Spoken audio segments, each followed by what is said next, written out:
Oh, what started out as the good old culture wars has exploded in recent years into a bitter trench warfare with determined ground troops trying to gain even just a few metres of the moral high ground against their implacable foes. It's World War Woke.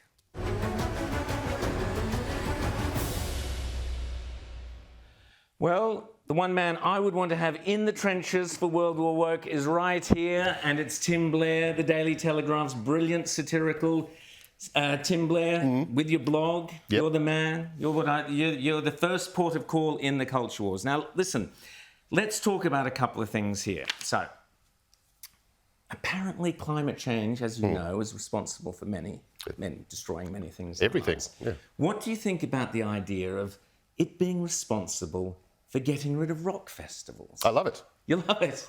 It's the best idea I've ever heard of. It's a terrific idea because, as I understand it, the rock festivals are where the young go to, the youth. Yes. They enjoy the music songs. Yes. Okay. Now, these are young, so these are the people who are demanding climate action all the time. Yes. They want coal mines to close down and put coal miners out of work. They want factories to shut down and put people out of work. They want people to bear the cost of saving the climate. Yes. Now, they've got to be craving some kind of loss themselves because they don't have any, do they? You don't see them surrendering their phones. No. They just go on these... Well, they need their phones, Tim. That's a bit unfair. The rare metals in these could kill a herd of elephants. Yes. That's unimportant when you've got some tweeting to do to save the planet. Or, for that matter, a bunch of Congolese kids. Yes, indeed. It's wicked things. And also, all their texts and everything chomp into they emit their carbons. Now, wouldn't it make them feel better as if they were contributing something if they had to go through the misery of never going to one of their music festivals? Like that Splendor in the Mud thing they had a week or so ago? That was was Splendor it's called Splendor in the Grass, and I imagine the pun is intentional. Okay. But one of the attendees at the Splendor in the Grass this year, which was... remember how Tim Flannery told us it would never run? Oh, that's your phone, Tim. How perfect. It might be Tim Flannery. He's on the phone. He wants to complain. It's the press council suing me. They just heard that last comment. They're so fast. They're so fast. My apologies. So Splendor in the Grass was rained out. There was mud everywhere. Yep. And what amused me, Tim, is that someone who was there rushed out and did an article and said, oh my goodness, this is the end of rock festivals because we were all rolling around in the mud. Woodstock was rolling around in the mud. That's what you do at rock festivals. That was the iconic thing about Woodstock. That's right. Filthy hippies rolling around like they were even filthier. They arrived filthy they enjoyed added more filth. Exactly. They, of course, destroyed the water table because there were hippies rolling around in the mud. But, I guess you give it a few decades, it'll clean itself out. Well, she probably had been listening to Tim Flannery and thought that there would never be any rain again, so there would never be any mud again. Anyway, now another story which is tragic news of Olivia Newton-John's passing.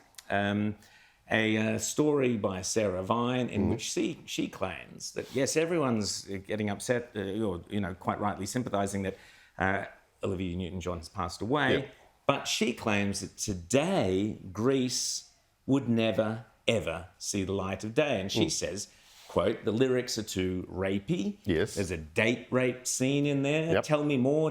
Did she put up a fight? Is one of the lyrics. There's incidences of upskirting, the old upskirting that goes on. Apparently, Pootsie's crawling under the stalls of the thing and looking up her skirt. Okay. There's harassment. There's catcalls. There's wolf whistles. It's kind of a textbook guide in how to harass women. Yes. What do you make of that? Well, this hit home for a particular Australian sportsman. I think it was 2015, a chap named David Reynolds, a V8 supercar driver. Yes. In that year's event was a competitive vehicle with two female drivers. And Reynolds, who's a very funny, off-the-cuff kind of chap, in a press conference, I think, referred to the vehicle as the pussy wagon. $25,000 fine. It was one of the biggest fines we've handed out for one of these sort of breaches at that time. And I remembered from, I'm a child of the Grease generation. There's one track on that soundtrack, and in the movie, that's where the phrase pussy wagon comes from. That's where it comes from. And they actually rewrote it when it became a stage show a few years later. They censored themselves. They cancelled their own pussy wagon song. So if you can get a 25 grand just for using that part of the lyrics, if you own the whole album and there's 28 million of them in the world, there's more copies of that album sold than there are Australians. That's how many. Well, let's start lashing the fines out.